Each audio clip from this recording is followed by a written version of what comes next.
In Scotland, hill walking is a common hobby for many people. It's a good form of exercise and allows you to experience the beautiful Scottish countryside. No one would expect a simple day out hiking to involve the Ministry of Defence and a possible UFO, but that is our story today, the mysterious Calvine incident. On the 4th of August, 1990, two male hikers were walking in the Scottish Highlands near Calvine, just north of Pitlochry. As the pair reached the top of a small hill, they saw a strange diamond-shaped metallic craft floating in the air. The hikers, intrigued with the craft, sat and watched it for over 10 minutes, as it hovered here and there over the remote landscape. During that time, one of the pair took 6 coloured photographs of the unusual vehicle. They also witnessed a number of low-flying military aircraft, which were making continuous passes of the surrounding area. The men thought the jet may have been chasing or escorting the unknown craft. They said that at least one of the jets was caught on camera alongside the craft. After processing this incredible aerial spectacle, the men hurried home to develop the film. Once the pictures were returned, they contacted journalists at the Scottish Daily Record newspaper and informed them of the odd sighting. The men told the news team their story and sent them the pictures along with the negatives. These journalists then contacted the British Ministry of Defence press office, looking for a comment on the sighting and pictures. Immediately, the Ministry of Defence confiscated all of the pictures and even the negatives from the journalists who claim that they have never seen the documents returned.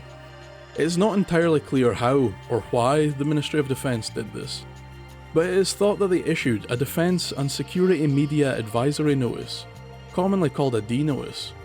This is an official request from the British military to news editors not to publish or broadcast specific items on the grounds that they may cause a threat to national security.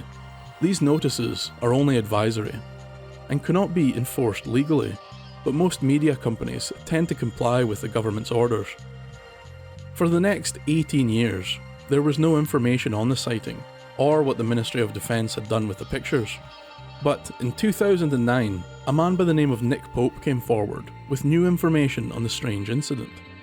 Nick Pope had worked for the Ministry of Defence for a 21-year period between 1985 and 2006, but between 1991 and 1994, he was part of an investigative team that handled UFO phenomena in the UK to determine whether they had any significance to military defence. Not only that, but he was also part of the team that was tasked with analysing the images taken in Calvine a few months earlier. He stated that the images went to the Joint Air Reconnaissance Intelligence Centre, or JARIC for short. JARIC has been used since it was created in the 1940s by British Secret Service as a research centre specialising in the analysis of photography and imagery for British military intelligence. Mr. Pope suggests that the expert decision made by the researchers from JARIC was that the photographs were real and had not been doctored or tampered with in any form. They also stated that none of the JARIC personnel had the faintest idea what the craft was. The jets rumoured to appear in the background of some of the pictures were confirmed to be Harrier jump jets, which were in use by the Royal Navy and British Army at the time. Mr. Pope said it was one of the most interesting sites he had ever investigated, and the picture of the craft was put up on the wall in the department where he worked. That picture would attract a lot of attention from visitors, and Mr. Pope would tell them it's the best UFO photo we have ever received. One day, Pope's head of department came into the office and removed the picture, telling him it was inappropriate to display. Pope would never see the image again. It was said that the head of department had convinced himself that the mysterious craft in the picture was a secret military project, possibly a drone or prototype aircraft. He also stated that the project may have been a British and American collaboration. This did not add up, as the UFO investigation team had already received assurances from the UK and US authorities that currently there was no ongoing testing in that area. Much later, after Mr. Pope had left the Ministry of Defence, he took part in an interview with the Scottish Sun newspaper. and stated that personally he did not believe the assurances from the US, and he thought that the Ministry of Defence were trying to cover something up. He also said the images were never returned, and it was unlikely they ever would be. Around the same time, Pope would aid the Channel 5 television team in creating what he called an accurate reconstruction of the image.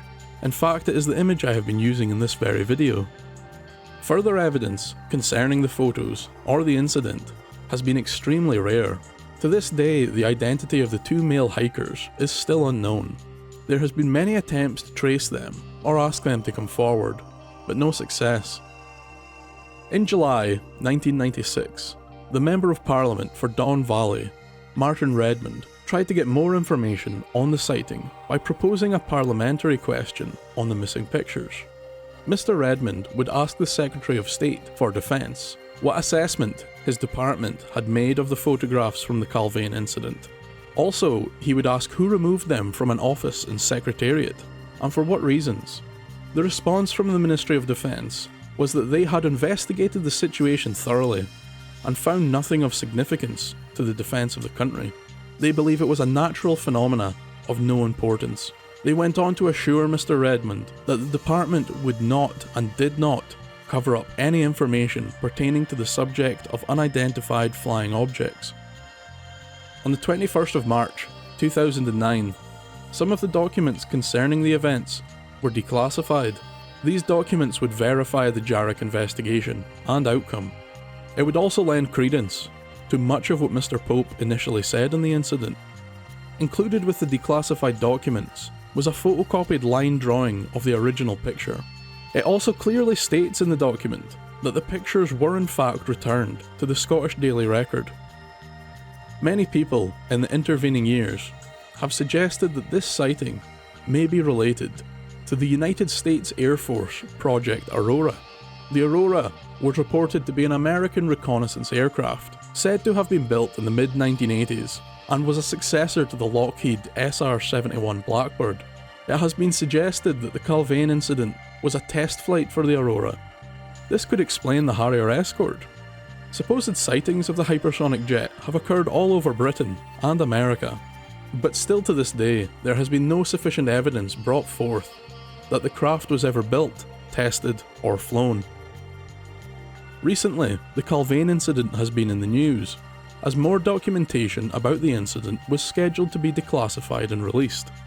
But the Ministry of Defence has stated that they will delay the release of the information for a further 50 years. The documents are now scheduled to be declassified in 2072. This leaves one of the most intriguing mysteries in Scotland unsolved. I for one want to know what those two hikers stumbled upon that day in Calvine, and why the Ministry of Defence is so hesitant to release the information. Thank you for listening.